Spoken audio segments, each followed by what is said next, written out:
বিসমিল্লাহির রহমানির রহিম। প্রিয় শিক্ষার্থীরা, আজকে আমরা আলোচনা করতে যাচ্ছি ষষ্ঠ শ্রেণীর প্রথম অধ্যায় থেকে মৌলিক সংখ্যা নিয়ে আলোচনা করতে চাই। 1 থেকে 100 পর্যন্ত মৌলিক সংখ্যা কয়টি ও কি কি? মৌলিক সংখ্যা কাকে বলে?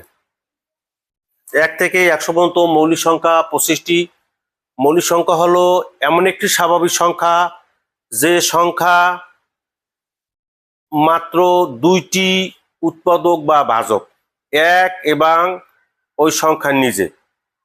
যে সংখ্যার এক এবং ওই সংখ্যার নিজে ছাড়া অন্য কোনো ভাজক বা উৎপাদক নেই তাকে মৌলিক সংখ্যা বলে। মৌলিক সংখ্যা 25টি, যথা 2, 3, 5, 7, 11, 13, 17, 19, 23, 29, 31, 37, 41, 43, 47, 53, 59, 61, 67, 71, 73, 79, 83, 97। এগুলো হলো 1 থেকে 100 পর্যন্ত মৌলিক সংখ্যা। আর এই মৌলিক সংখ্যা সম্পর্কে ধারণা থাকলে তোমরা পরবর্তী অনুশীলনের অঙ্কগুলো তোমাদের সহায়ক হবে এবং তোমরা মনোযোগ সহকারে এই মৌলিক সংখ্যাগুলো শিখে রাখবে। ধন্যবাদ।